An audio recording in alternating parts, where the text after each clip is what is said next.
te dar por tudo que tu és. Você me libertou e me curou. Tu és bom, em todo tempo és bom. Justiça está em ti. Meu amor é pra sempre. Tu és bom, em todo tempo és bom. Justiça está em ti. Teu amor é pra sempre. Tu és bom, em todo tempo és bom. Justiça está em ti. Teu amor é pra sempre. O que posso te dar por tudo que tu és? O que posso te dar por tudo que tu és? O que posso te dar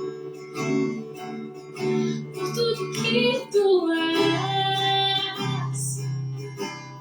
Você me libertou e me curou. Tu és bom, todo tempo és bom. Justiça está em ti. Teu amor, É pra sempre. tu és bom. E todo tempo és bom. Justiça está em ti. Teu amor é pra sempre. O teu amor dura pra sempre. O teu amor Vá sentindo o abraço do Espírito Santo nesta manhã na sua vida. Vá sentindo a paz que o Espírito do Senhor planta dentro de você hoje. o teu amor dura pra sempre. O teu amor dura pra sempre, nunca falha. O teu amor dura pra sempre. O teu amor dura pra sempre. O teu amor dura pra sempre. Tu és Ele é bom. todo Em todo tempo o Senhor é bom. justiça está em ti. Seu amor é para sempre. Teu amor é pra sempre. O Senhor é bom.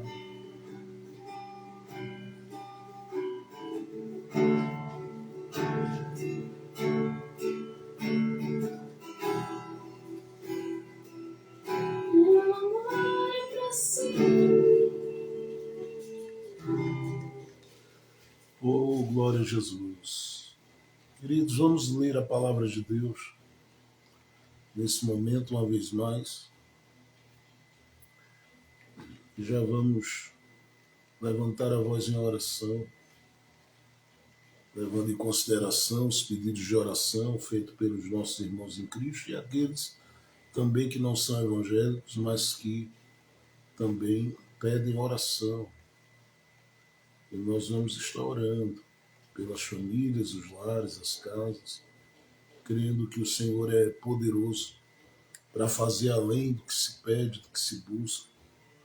Eu creio nisso, eu tenho dito isso constantemente, repito várias vezes algumas palavras com base naquilo que o apóstolo Paulo falou, porque eu creio profundamente do meu coração que o Senhor é poderoso para fazer abundantemente mais. É claro que Ele veio nos revelar e nos trazer salvação. Mas uma vez que estamos nele, Ele é aquele que cuida dos seus filhos.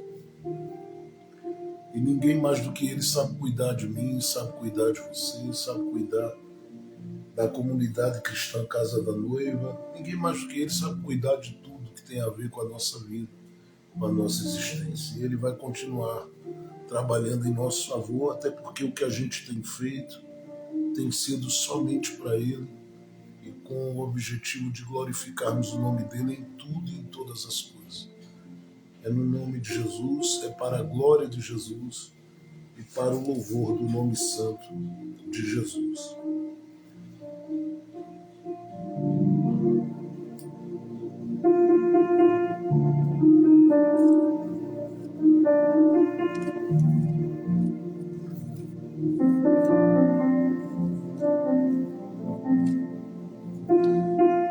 Queridos, vamos ler a palavra de Deus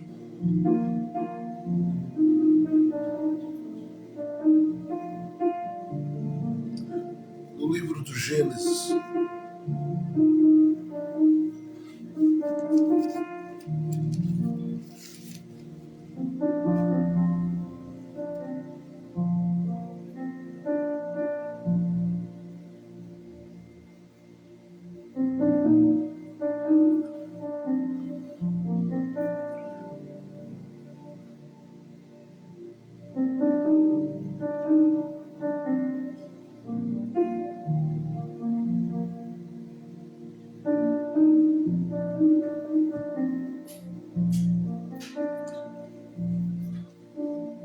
Livro do Gênesis, eu quero olhar com você no capítulo 2.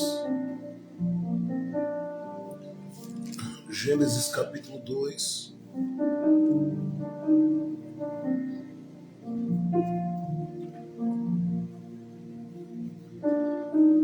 Eu quero que você observe comigo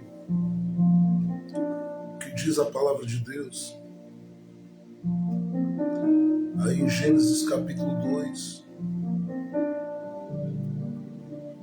a partir do verso de número 7, diz assim: Então o Senhor Deus formou o homem com o pó da terra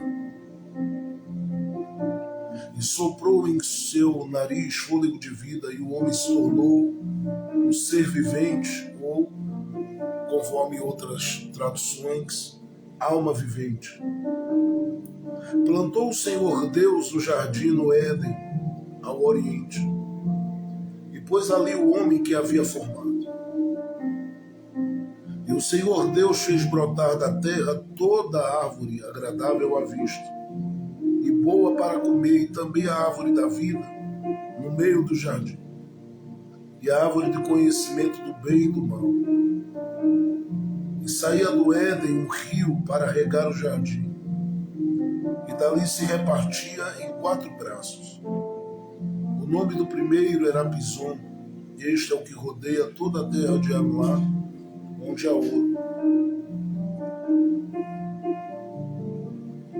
E o ouro daquela terra é bom. Ali também há o bidélio e a pedra de onix, ou de ônix. O nome do segundo rio é Gion. Este é o que rodeia toda a terra de Cush. E o nome do terceiro rio é Tigre. Este é o que vai para o oriente da Assíria. E o quarto é o Eufrates. Tomou, pois, o Senhor Deus ao homem e o colocou no jardim do Éden, para que o lavrasse e o guardasse. Ordenou o Senhor Deus ao homem, dizendo: De toda a árvore do jardim poderás comer, mas da árvore do conhecimento do bem e do mal não comerás, porque no dia em que dela comeres, certamente morrerás. O que Deus me deu e lhe deu é para a gente viver. Nós precisamos ter cuidado, porque o que Ele nos dá para viver, dependendo de como o nosso coração se relaciona com isso pode nos matar.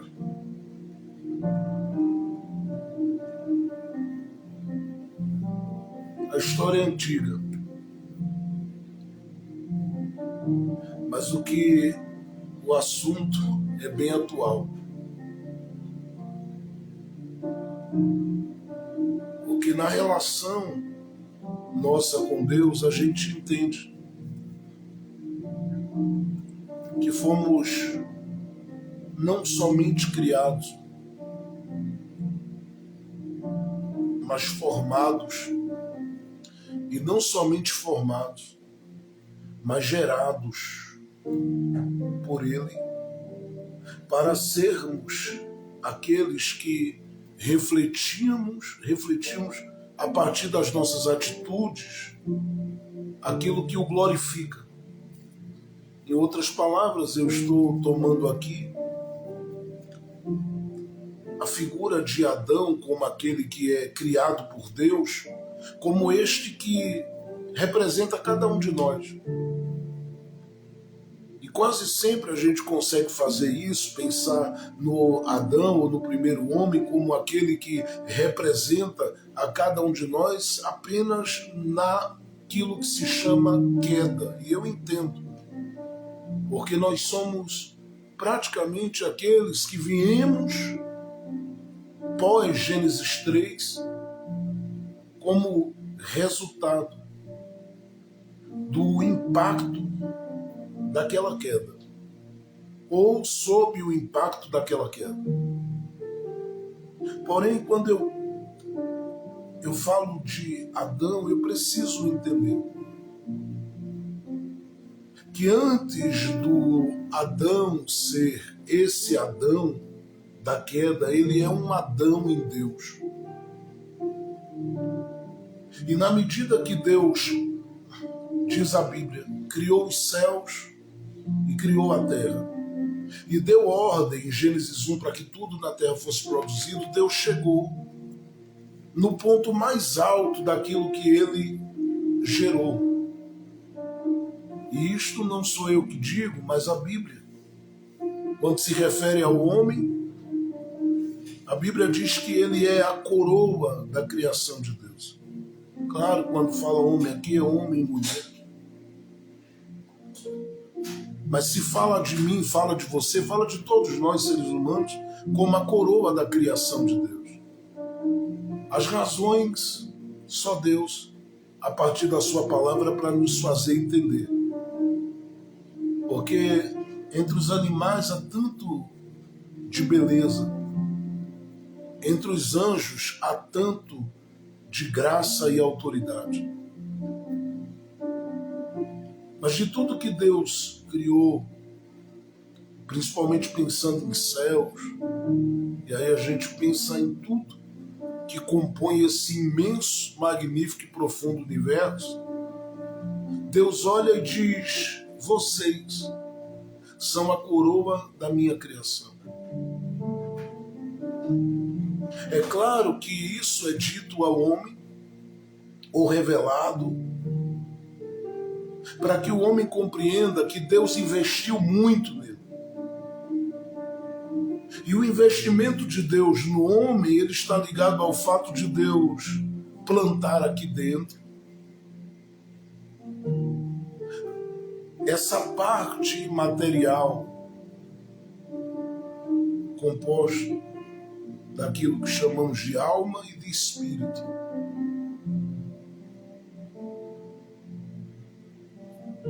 Ao mesmo tempo, o próprio Deus também entendeu que fazer aquele boneco era importante. E deu a esse boneco mãos, pés, olhos. Deu a esse boneco uma mente, um cérebro. E deu a ordem para que esse boneco, agora uma vez feito, alma vivente, se reproduzisse. E é claro que ele não faria isso do nada. Deus é que olha e diz: eu vou fazer com que este boneco tenha uma ajudadora. E aí ele faz a Eva e une em espírito, alma e também corpo, para que venha a produtividade.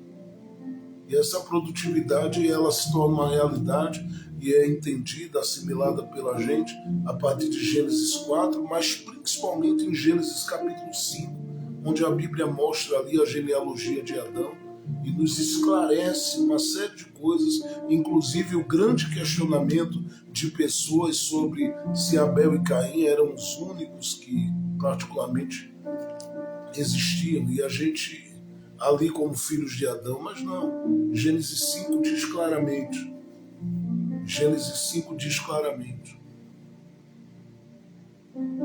de um tempo de produtividade incomum e glorioso que o próprio Deus, através da figura de Adão, vai permitindo a terra, de Adão e Eva, a terra se encher.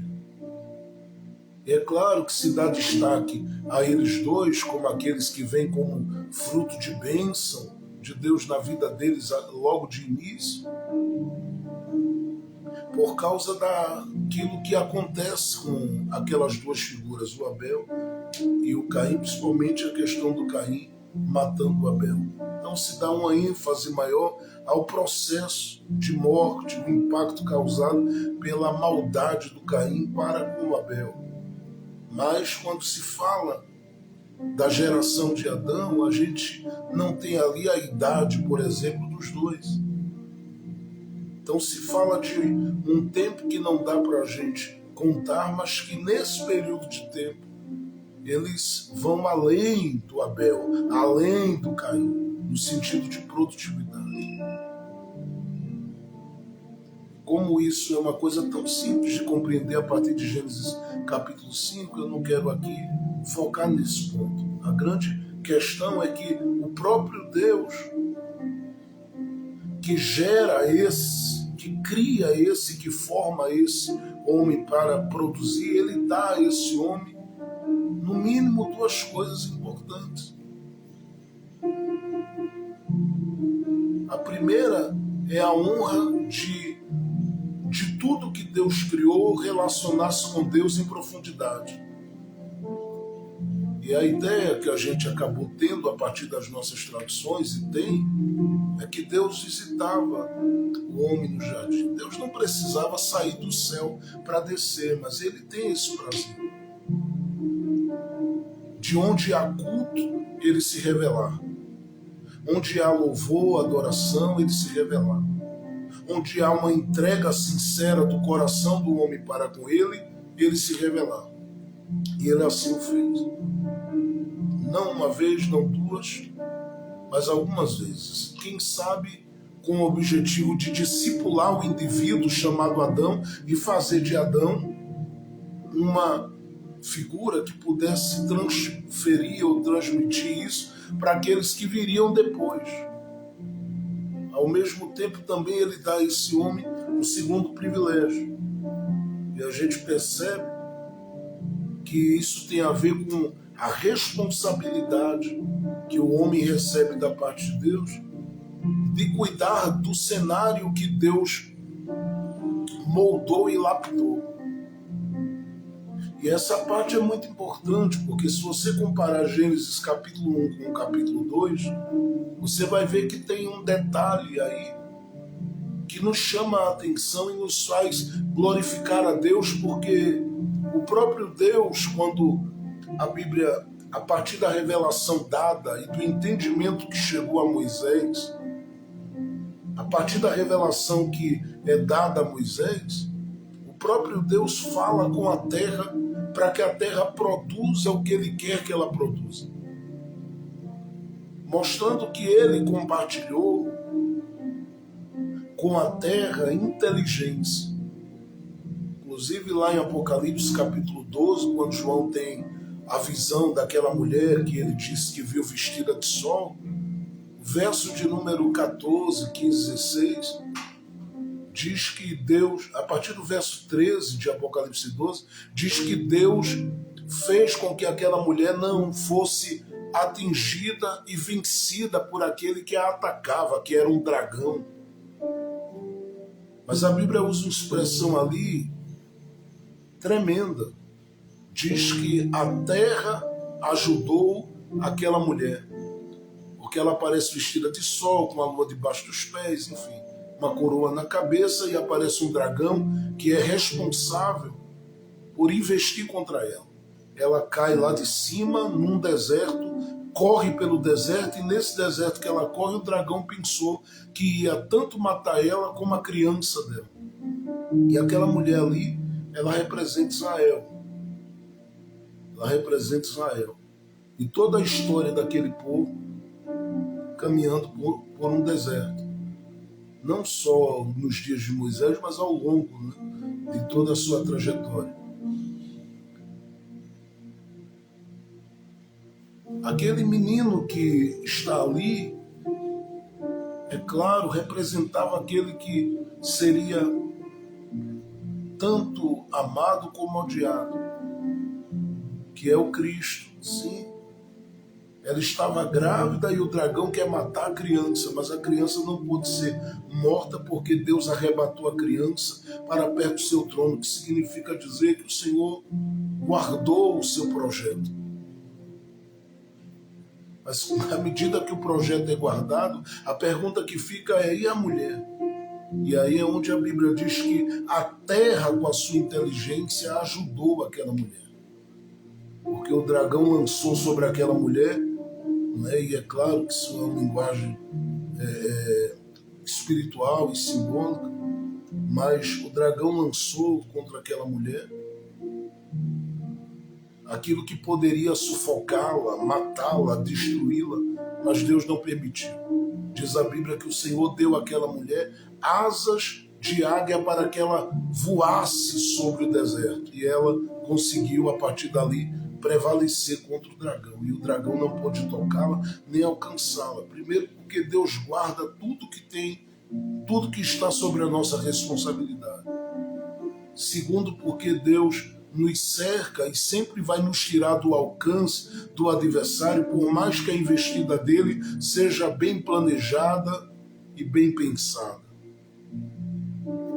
E terceiro, porque Deus vai usar sempre meios, inclusive aqueles que a gente não espera, para beneficiar o nosso coração e a nossa vida nas questões que envolvem as nossas crises e as nossas necessidades. Ele sempre vai usar meios inesperados. No caso de Apocalipse 12, ele usa a terra com a sua inteligência. E essa terra inteligente, que Jesus diz, por exemplo, em Mateus capítulo de número 13, verso 8, que responde à semente de um semeador. É a terra com a sua inteligência, que aquilo que você de repente planta nela, ela responde como produtividade e como resposta com algo que pode te beneficiar. E o próprio Deus em Gênesis 1 falou com a terra para que a terra produza. O detalhe que me fez parar em Gênesis 2, hoje eu já vou terminar, está no fato de que no verso de número 8 do capítulo 2, o texto diz: plantou o Senhor Deus um jardim no Éden. Acredita-se que o território é Pangeia.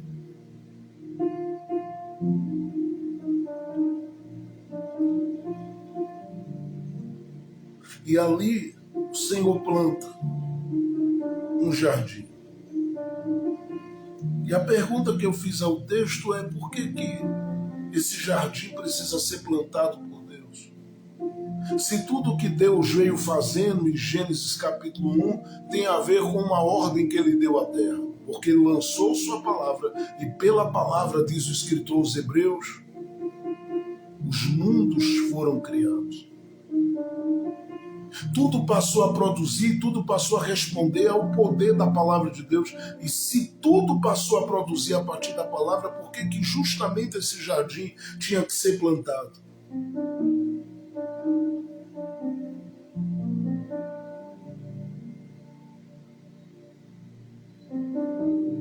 Essa pergunta é uma pergunta que fica para o coração daqueles que sabem que tem um relacionamento com Deus. E esses que têm um relacionamento com Deus precisam estar cientes. Você foi gerado, você foi formado e foi gerado para a glória de Deus.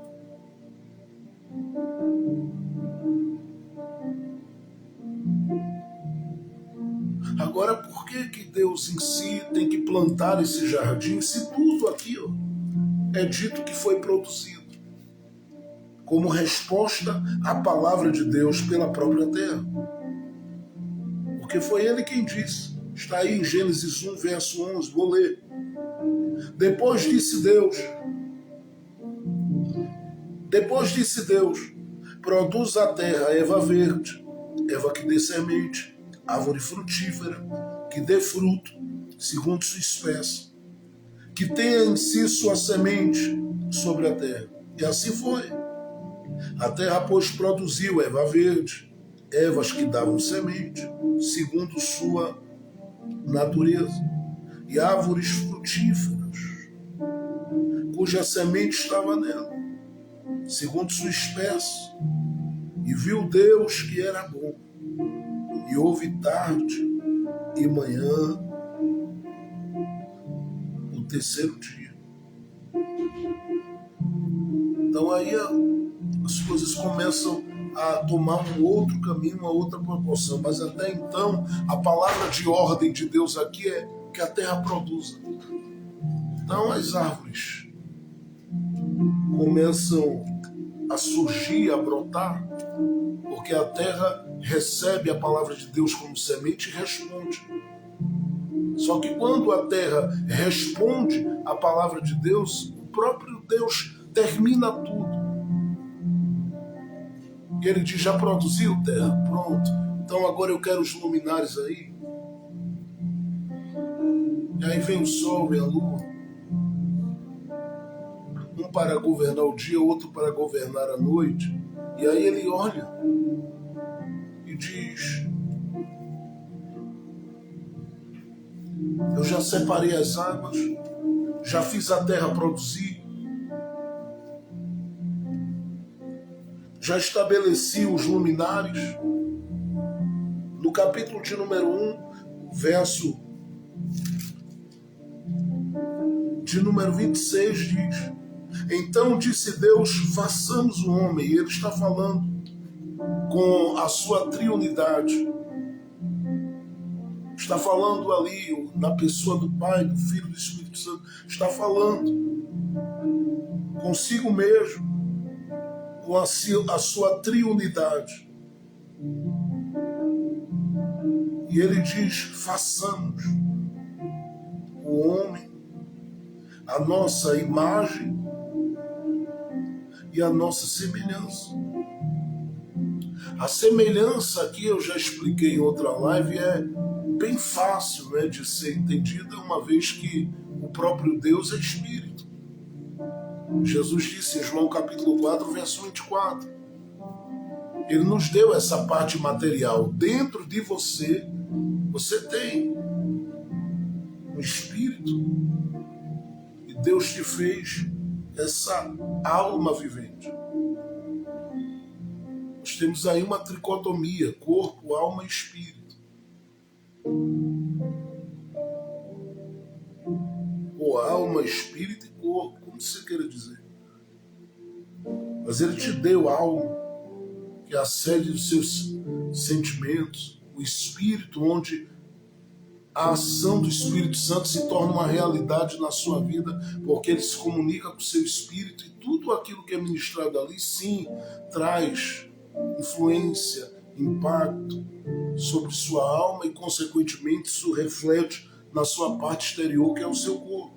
Mas ele lhe fez a semelhança. A imagem é que entra uma outra questão que tem a ver com o secreto conselho de Deus, e isso aí, o plano do secreto conselho de Deus, e isso aí eu já falei para aqueles que acompanham a live há mais tempo. Em outro momento, quem sabe a gente volta a tocar nesse assunto. Porque ele diz, faça imagem e semelhança, mas Deus sendo espírito, de que imagem ele estava falando? Então isso é um assunto ligado ao secreto conselho de Deus, e nós trabalhamos aqui em uma live, aí eu acredito que no mês de novembro, mais ou menos, de 2020. Em outros momentos também voltamos no assunto. Mas ele faz imagem e semelhança. E agora no capítulo de número 2, no verso de número 7, o texto diz: então o Senhor Deus formou o homem com o pó da terra. Então ele faz aquele boneco e sopra.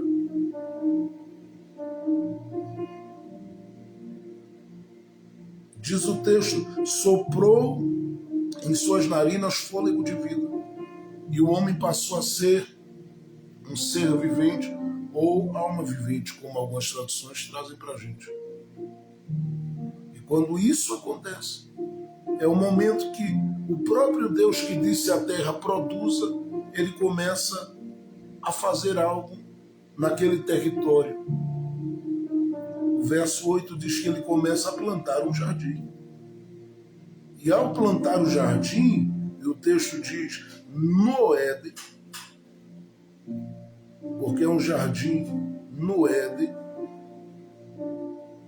ele pôs ali o homem que havia formado. Por que esse jardim não foi produzido pela própria terra, e sim a própria mão de Deus que trabalhou no homem? E é claro que eu estou usando aqui uma linguagem que a gente chama de antropomorfismo. É uma linguagem antropomórfica. A gente traz atribuições humanas a Deus para podermos assimilar a ação dele. Deus coloca as suas mãos. As mesmas mãos que fizeram, que formaram o homem, formou aquele boneco, porque o que é parte material, ele soprou fôlego de vida na gente. E a gente está de pé nesta manhã porque ele sopra todo dia fôlego na gente. Ele tem soprado vida em mim, soprado vida em você, para que a gente pudesse acordar e estar de pé. Eu acho que ele é digno de ser glorificado por isso.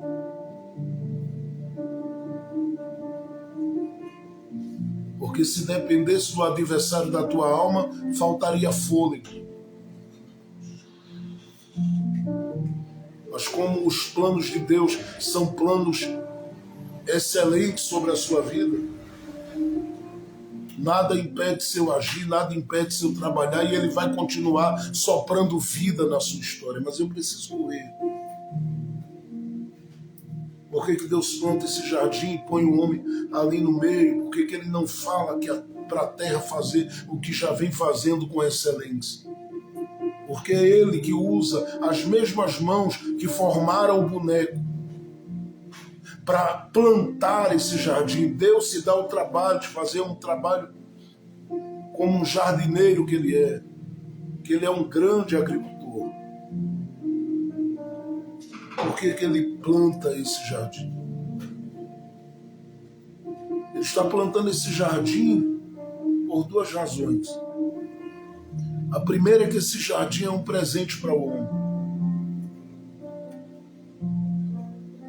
Porém, o homem diante de Deus nesse jardim, ele é um mordomo. É um presente de Deus para ele, porque ali ele habita. Dali ele come. Dali ele usufrui de uma vida digna. E não está nos projetos de Deus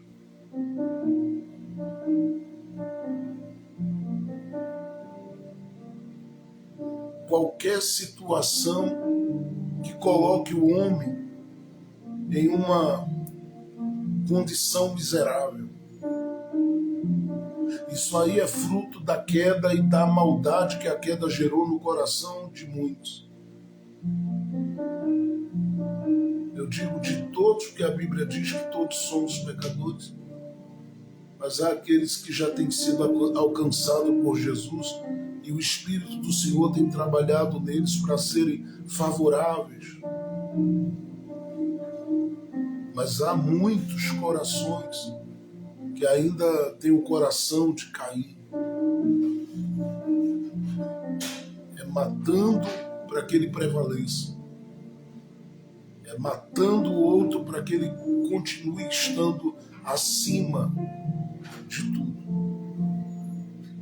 Mas na visão de Deus, Deus disse: eu vou plantar o jardim e em Adão eu vou gritar para todo mundo que eu quero que todo mundo tenha dignidade no seu jardim. Então é um presente. Deus diz: daí você come, aí você mora e aí você vive. Daí você veste, daí você bebe água. E ele é tão cuidadoso com aquilo que ele diz: eu vou colocar águas daí, que daí fluirão para outras partes. Então ele estava dizendo ao homem duas coisas. Quando ele dá esse presente ao homem, ele estava dizendo: eu vou lhe dar suficiência. Isso é uma palavra profética. Você não vai sentir falta nem necessidade de nada. Aí onde eu estou lhe plantando, eu vou fazer com que você tenha suficiência. Eu já disse que eu estou profetizando e você não disse um amém ainda. Eu vou repetir. Ele diz: aí onde você está plantado, você terá suficiência. Não vai lhe faltar nada. Eu vou suprir tudo. E eu não sei se você crê que ele é capaz de fazer isso. Mas ele escolhe territórios, ele separa espaços, ele marca lugares específicos onde ele diz: eu te darei suficiência nesse lugar.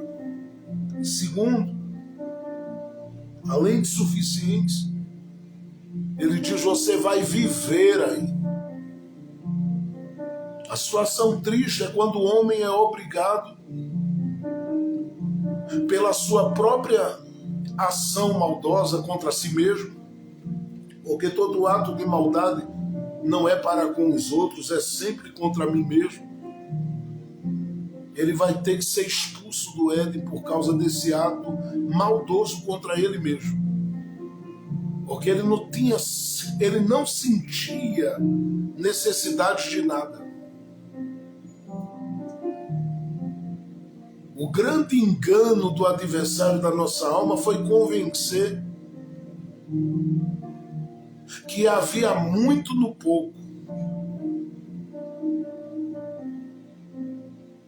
Ou em outras, vou colocar com outras palavras, que havia muito no muito.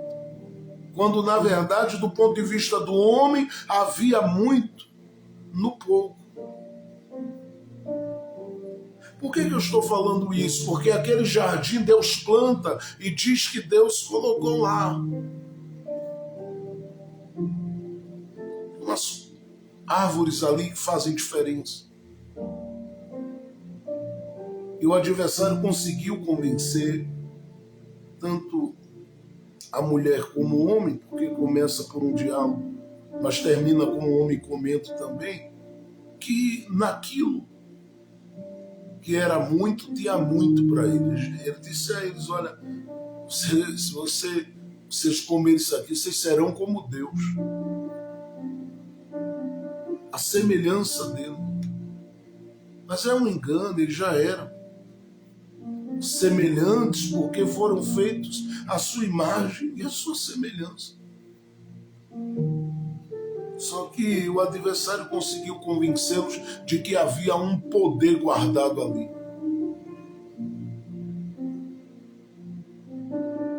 Ele conseguiu convencê-los de que havia um poder guardado ali. Disse: se vocês acessarem esse poder, ninguém segura vocês. Vocês vão arrebentar nesse mundo. A mesma proposta, né, que foi apresentada em Mateus 4 a Jesus, de poder, e ele disse: eu te darei as riquezas deste mundo. E é fácil dele entregar, é só o indivíduo se comprometer com a sua alma, vender a sua alma a ele. Aí ele dá tudo, inclusive o inferno.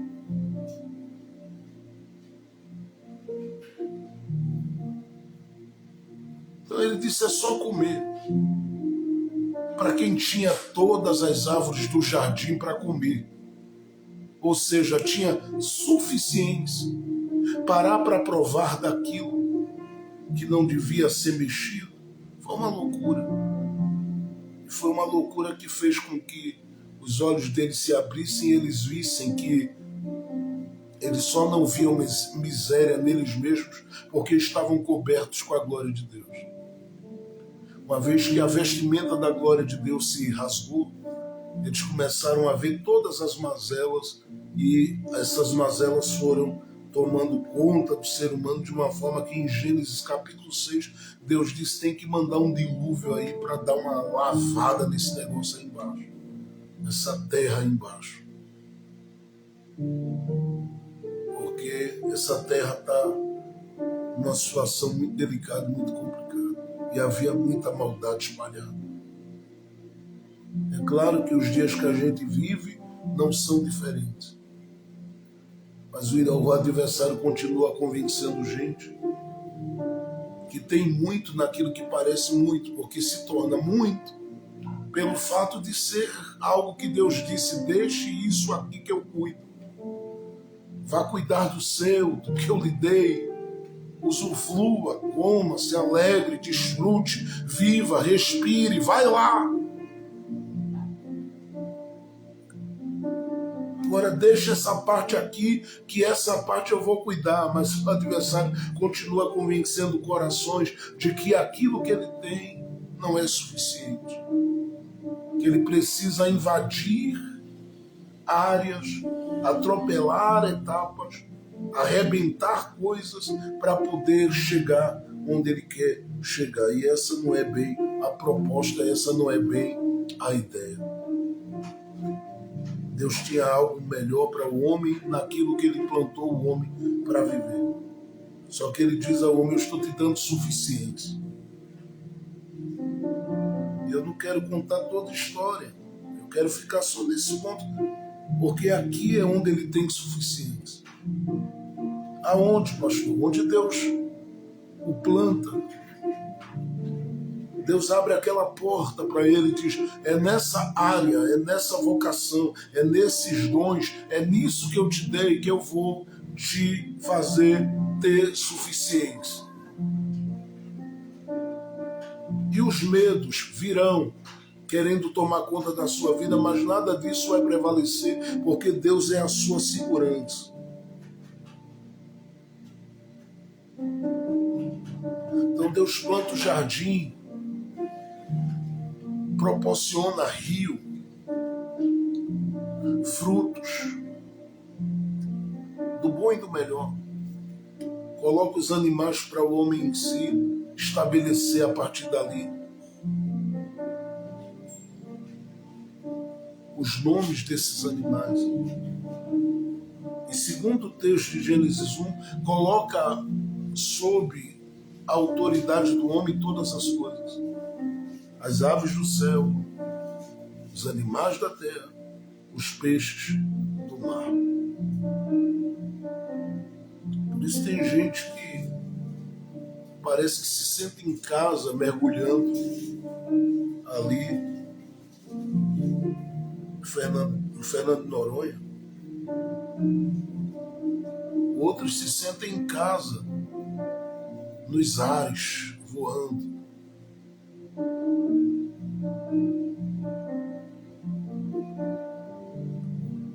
Pilotando ali um avião. Outros se sentem em casa, no ambiente da selva, cuidando e dando alimento aos animais, fazendo tudo. Deus começou lá atrás.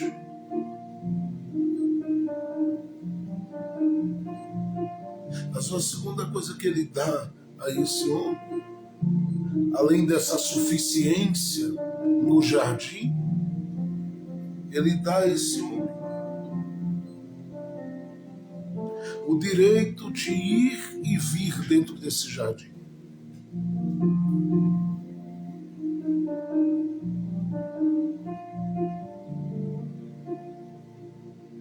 E diz para esse homem, nas suas idas e vindas, seja aquele que guarda isso aí. E agora é aqui que eu começo a pregar e termino já. O capítulo de número 2, veja o que diz o texto. No verso de número 13, ou melhor, no verso 15. Gênesis 2, 15. E guarda esse versículo. Tomou, pois, o Senhor Deus ao homem. Perceba, Deus planta o jardim. No verso 8 diz, e pôs ali o homem que havia formado. Quem Deus pôs? O homem que se deformou? Não, o homem que Deus havia formado. Porque no lugar onde você terá suficiência, Deus planta aquele ou aquela forma, que ele forma. É aquele que ele formou, que ele coloca no lugar que ele quer. Então ele faz, no verso 9, brotar da terra toda árvore agradável à vista e boa para comer, e também a árvore da vida no meio do jardim do Éden, e a árvore do conhecimento do bem e do mal. E saía do Éden um rio que para regar o jardim, e dali se repartia em 4 braços. E aí vem o nome do primeiro, Pison, e segue o nome do segundo, Gion. O nome do terceiro, Tigre, está no verso 14, e aí continua. E o quarto é Eufrates. E quando isso tudo está acontecendo, aí vem Deus, diz o texto mais uma vez, e tomou o homem. Eu gosto dessa expressão. E o pôs ali, do verso 8, e essa expressão do verso de número 15, tomou, pois, o Senhor Deus ao homem. Escute, porque no processo de formação e do sopro de Deus sobre a nossa vida, Deus sabe das nossas aparentes limitações. Eu digo aparentes porque Ele é capaz de transformar tudo em potencial na nossa vida. Mas Ele olha e diz o texto, tomou, pois, o homem. É claro que isso aqui é movimento. É Deus pegando o homem dizendo, eu te conduzo para onde eu quero. Então o texto diz, tomou, pois, o homem e o colocou no jardim do Éden. Você já tem um terreno aqui, Adão, onde você anda, se move, caminha, mas eu vou lhe colocar no meu jardim. Essa parte me chamou a atenção, porque Deus sabe o endereço de cada um. Segundo, eu digo o endereço que Ele tem para cada um. Segundo, Deus sabe mover o homem para colocá-lo no lugar da sua produtividade. Ele conhece teu espaço e o espaço que Ele reservou para você, e Ele vai te fazer produzir nesse espaço com as ferramentas dele, do jeito dele, mas Ele vai te fazer produzir nesse espaço. Terceiro, o verso 15 está dizendo que Ele toma o homem. E eu gosto desse tomou o homem para mostrar que Deus tem o homem na mão dele. E Deus o usa, Deus o habilita, Deus o movimenta, Deus faz com que esse homem seja sacudido nas suas mãos. Para que esse homem, onde ele estiver, onde ele entrar, onde ele chegar, através desse acesso que ele tem, dessa liberdade de ir e vir,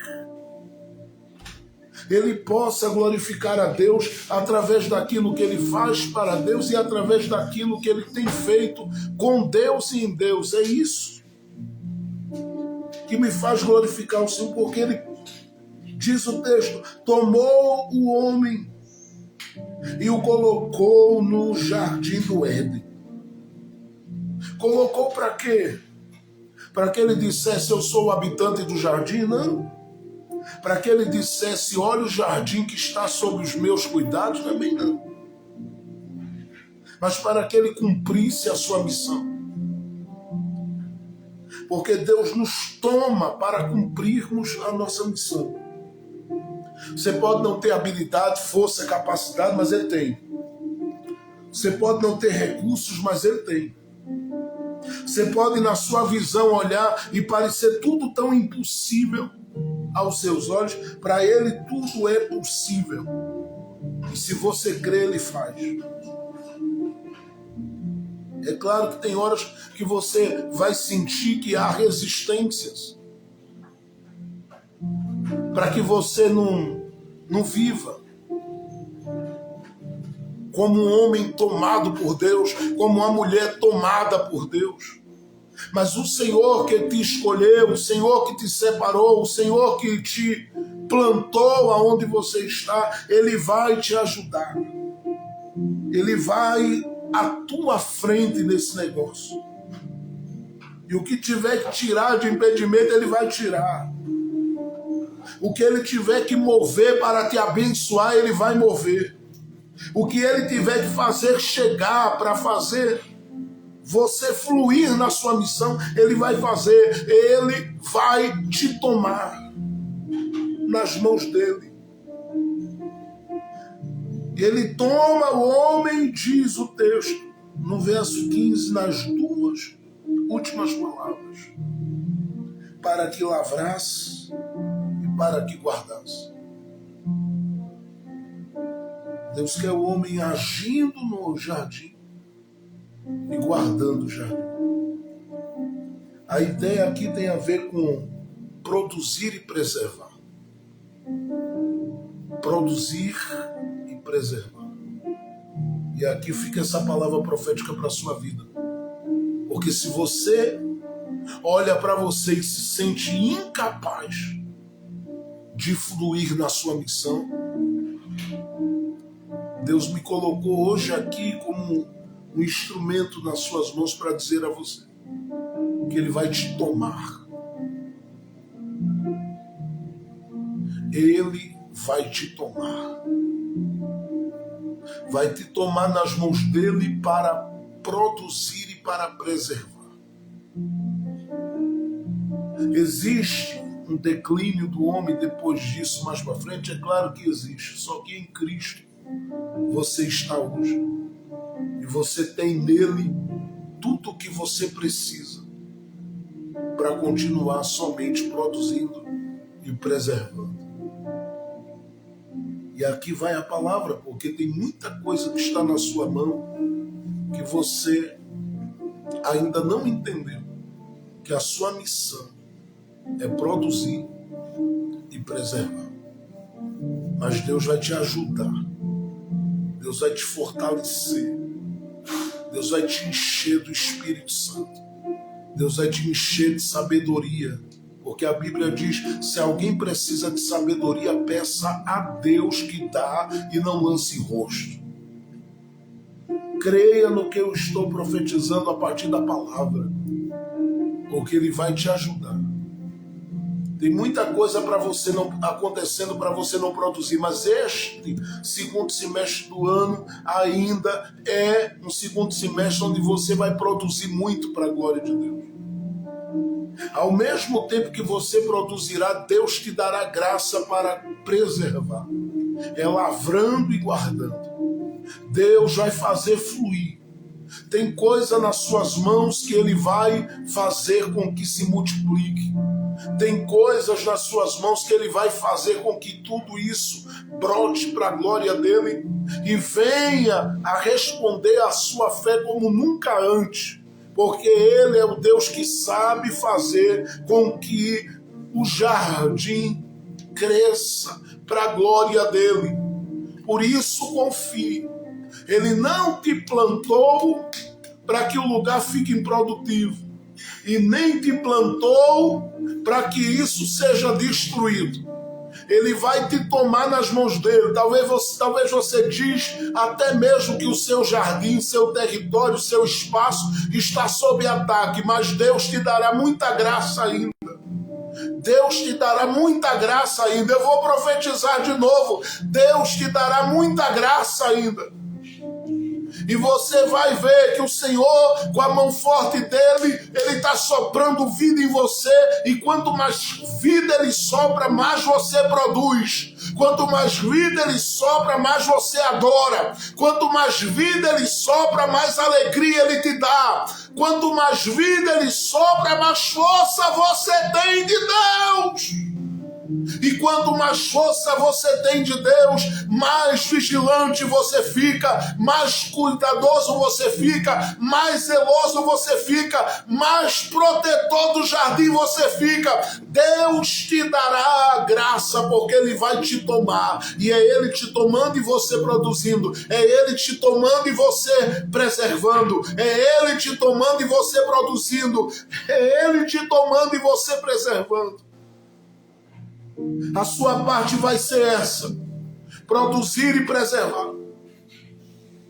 Porque o jardim quem dá é Ele.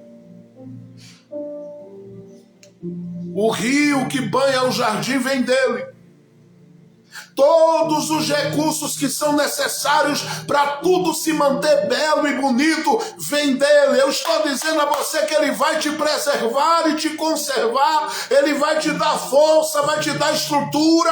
E quanto mais você anda, alguém vai dizer: produzindo e preservando. Produzindo e preservando. Porque Deus te dará graça para ir até o fim, produzindo e preservando. Não se desespere com nada. Não se agite com nada. Não se perturbe, nem se inquiete com nada. Porque vai ser produzido, preservando. Onde você colocar as mãos, Deus vai fazer produzir. E onde você orar, Deus vai preservar. Não tem nenhum mal que vá prevalecer. A Bíblia diz em Isaías 54:17 que toda ferramenta preparada contra ti não prosperará. O Salmo 91 diz que 1000 caem ao teu lado, 10.000 à tua direita, mas você não é atingido. Deus te dará força nesses ossos. Deus vai limpar esse sangue. Deus fortalecerá a tua mente. Deus fortalecerá a tua estrutura física. Deus renovará a tua alma e o teu espírito. Ele vai te encher da unção do Espírito Santo. E onde você andar é produzindo e preservando para a glória dele. Vamos orar no nome de Jesus, porque eu creio que você já entendeu que neste tempo Deus vai te fazer produzir e vai te fazer preservar. Vamos orar juntos no nome de Jesus. Querido Deus e eterno Pai de nosso Senhor e Salvador Jesus Cristo, uma vez mais estamos nesta manhã na Tua presença, orando a Deus pelos Teus filhos, pelas Tuas filhas, clamando porque cremos no poder da Tua palavra. E eu acabei de ler na Tua palavra que o Senhor nos forma, em primeiro lugar, que em segundo o Senhor nos planta no cenário que o Senhor mesmo preparou. E eu acabei de ler em terceiro lugar que o Senhor nos faz produzir e preservar. E eu creio, ó Deus, que eu estou orando neste momento, Senhor, porque Tu sabes muito bem que tem gente precisando ser tomado nas Tuas mãos. Há muita coisa acontecendo ao redor dele. Há muita coisa acontecendo ao redor da tua filha. E isso muitas vezes tem preocupado a vida dele e a vida dela. E ela olha e olha para um, olha para outro. E fica pensando, ó Deus, como será que vai ser daqui para frente? Mas o Senhor não colocou ele e ela onde ele e ela está agora, para que isso aí venha secar. Porque o jardim, meu Deus, permaneceu guardado, protegido e intacto. A tua palavra diz em Gênesis capítulo 3. O homem saiu daquele lugar, mas o Senhor colocou seres angelicais, querubins da guarda, para guardarem aquele jardim. Porque o nosso trabalho não é perdido e nem vão. E eu sei que onde o teu filho e a tua filha está, Senhor, tem um cerco de graça. A tua cerca de sebe, como diz a tua palavra, que é a cerca de proteção. Ele está guardando aquilo que o Senhor colocou nas mãos do teu filho, aquilo que o Senhor tem colocado nas mãos da tua filha, e é por isso que isso não vai desabar, em nome de Jesus. É por isso que não vai entrar em crise, é por isso que não vai colapsar, é por isso que não vai, Senhor, definhar, é por isso que não vai se desfazer. Não! Tu vais cuidar, tu vais sustentar, tu vais amparar, tu vais fortalecer, e onde o teu filho colocar as mãos, meu Deus, vai preservar e produzir. Por isso eu te peço agora, estende a tua mão sobre a casa dele, estende a tua mão sobre a casa dela, estende a tua mão, Senhor, agora sobre a família do teu filho e da tua filha, e vai, Senhor, em nome de Jesus, entrando com vida, entrando com graça. Sim, a tua graça, a graça que restaura, a graça que reconcilia, a graça que aviva, a graça que levanta, a graça que abençoa, a graça que direciona, a graça que dá estrutura, a graça que aumenta o vigor, a graça que renova o ânimo, a graça que fortalece, a graça que sustenta aqueles que confiam no Senhor. Eu te peço agora, no nome poderoso, no nome maravilhoso, no nome glorioso, no nome extraordinário, no nome sublime de Jesus Cristo, eu te peço, invade agora cada casa, cada ambiente de trabalho, Senhor, cada bairro, cada cidade, cada estado, cada país, vai invadindo com a tua graça, e vá, Senhor, agora trazendo um tempo para cada jardim plantado, para cada homem e cada mulher plantado, vá trazendo produtividade. Tua palavra diz em Ageu, no capítulo 2, verso 19, que a figueira não deu fruto, e tem tempos que é assim, a figueira não dá fruto, a oliveira não dá fruto, a videira não dá fruto, a romeira não dá fruto, mas o Senhor, pela sua misericórdia, o Senhor, pela sua bondade, o Senhor, pelo seu favor, começa a mover as suas mãos e fazer com que aquilo que aparentemente não deu fruto até aqui comece a frutificar para a tua glória, comece a produzir para a tua glória, comece, ó Deus, a se mover para a tua glória. E eu creio que esta mulher, eu creio que este homem está, Senhor, por viver um tempo novo, Eu creio, ó Deus, que Tu estás trabalhando de forma gloriosa. Por isso eu te peço, alcança em nome de Jesus Cristo cada casa, cada família, cada lar, cada ambiente onde as pessoas estão lidando com alguns conflitos internos e externos que somente o Senhor pode resolver.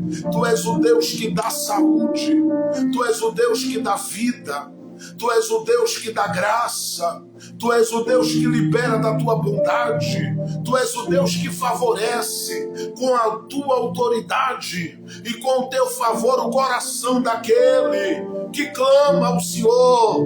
É por isso que eu te peço, no nome poderoso, no nome maravilhoso, no nome glorioso de Jesus Cristo, age, ó Deus, trabalha, ó Deus, e vai abençoando cada coração, cada vida, vai abençoando significativamente, vai abençoando profundamente, vai abençoando gloriosamente, vai abençoando maravilhosamente cada pessoa, cada ambiente onde há famílias plantadas pelas nações do mundo. Eu estou lhe pedindo, contempla esse jardim. Talvez alguém está lidando com um tempo de batalha espiritual violenta, mas o teu espírito capacita, teu espírito habilita, teu espírito estabelece vitória, e nós cremos no poder do Espírito Santo operando sobre cada um e sobre cada uma. Por isso, ó Deus, o nosso clamor é para que Tu agora repreenda as enfermidades, é para que o Senhor abra as portas, sim, e mostre nesse jardim que o Senhor é quem planta aqueles que têm promessa.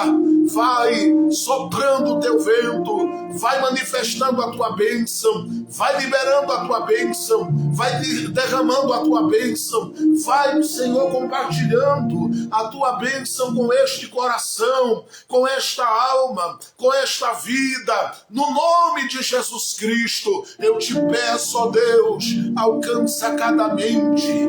Há muitas mentes cansadas, esgotadas, há muita gente, Senhor, debilitada, e eu sei, ó Deus, que a maior parte das fraquezas, das quedas, dos declínios de homens e mulheres sobre esta terra é a mente lidando com esgotamento, sim, com cansaço, com desgaste. Mas eu sei, ó Deus, que Paulo disse em Efésios capítulo 6, verso 10, fortalecei-vos no Senhor e na força do seu poder. Eu sei que somente o Senhor, pela sua bondade, pela sua misericórdia, pelo seu favor, pela sua graça, é capaz, ó Deus, de fortalecer cada mente, cada coração, cada vida e tirá-lo desse esgotamento emocional, psicológico e espiritual. São muitos os bombardeios, são muitas as setas, são muitos os ataques, mas em Cristo temos vida, em Cristo temos poder, em Cristo temos autoridade, em Cristo nós recebemos a virtude do céu. Em Cristo nós estamos habilitados como guerreiros, e por isso a Tua palavra diz que as armas da nossa milícia, elas não são carnais, mas poderosas em Deus para a destruição de fortalezas, como disse Paulo em 2 Coríntios capítulo 10. Sim, nós temos armas espirituais, não são carnais, são espirituais, mas elas movem o mundo, tanto espiritual como material, porque a tua palavra diz que Elias, quando ele orou, o Senhor trouxe chuva sobre a terra, do mesmo jeito que ele tinha orado, e o Senhor fez cessar as águas sobre a terra. Eu creio que enquanto estamos orando, tu estás alcançando o jardim, tu estás alcançando a casa, e estás trazendo agora sobre a vida do teu filho produtividade e preservação. A tua filha, Senhor, não vai ficar, Senhor, debilitada. O teu filho não vai ficar debilitado, não. O Senhor vai sustentá-lo de pé. Ele vai receber muitos anos de vida, cheio de graça, cheio de força, cheio de ânimo, cheia de disposição para avançar nos planos do Senhor Jesus. Por isso eu te peço, abençoa cada um, age por cada um, move a cada um, trabalha na vida de cada um, envolve a cada um, domina cada um, rege a cada um, enche a cada um dos teus filhos e a cada uma das tuas filhas. Eu te peço, ó Deus, no nome de Jesus, alcance a todos e a todas que estiveram nesta manhã conosco, que tenhamos uma semana produtiva, uma semana abençoada e abençoadora, vendo o Senhor trabalhar sobre o jardim, vendo o Senhor trabalhar sobre o nosso solo, sobre o nosso território, vendo o Senhor trabalhar nas nações do mundo, agindo, trazendo paz, trazendo, ó Deus, tranquilidade, trazendo, ó Deus, dignidade aos corações, às vidas, de modo que todos tenham, como disse o apóstolo Paulo, escrevendo aos Coríntios, suficiência em tudo e em todas as coisas. Eu clamo, ó Deus, escondido em Cristo Jesus. Sim, te peço, pela tua compaixão e misericórdia, concede a todos nós vitória para a glória do teu nome, para o louvor do teu nome. Abrace neste dia em vitória a vida de cada irmão, de cada irmã e de todos os parentes dos teus filhos e das tuas filhas. Alcance todos os familiares, porque tu conheces a necessidade de cada um. Libera em nome de Jesus Cristo vitória sobre cada um, vitória sobre cada uma, e que a bênção do Senhor sobre a vida dele e sobre a vida dela seja derramada de forma abundante. Nós te pedimos no nome poderoso de Jesus, nós te pedimos no nome maravilhoso de Jesus, nós te pedimos para a glória e o louvor do nome de Jesus Cristo. Eu te peço, ó Deus, a tua bênção para a glória e o louvor do teu santo nome. Fica conosco e em nós, para a tua glória, é o que eu te peço. Cuida de cada um de nós, debaixo da tua graça, do teu favor, aonde os teus filhos atuam, trabalham, naquilo que eles fazem. Eu te peço nesta hora, os abençoa significativamente, profundamente, e faça com que esse final de mês e essa virada para o mês de agosto seja, ó Deus, de grandes bênçãos derramada e de muito favor sobre a vida da tua igreja. Nós te pedimos que tu continues abençoando o teu povo, trabalhando em favor daqueles que se derramam aos teus pés. Eu te peço a tua bênção sobre todos nós, no nome poderoso, no nome maravilhoso, no nome glorioso, no nome grandioso de Jesus Cristo. Continua, ó Deus, conosco para a tua glória e que tenhamos uma tarde de vitória, uma noite de vitória e dias de vitória esta semana. Mais uma vez, para a tua glória e o teu louvor. Que seja assim, no nome de Jesus, para a glória de Jesus. Amém, amém e amém. Deus abençoe a todos que estiveram conosco. Amanhã estamos de volta para a glória de Deus. Lembrando que próxima quarta-feira, às 20 horas, nós temos a nossa Santa Ceia aqui. Vai ser um tempo maravilhoso na presença de Deus. Deus abençoe a todos. A paz do Senhor Jesus!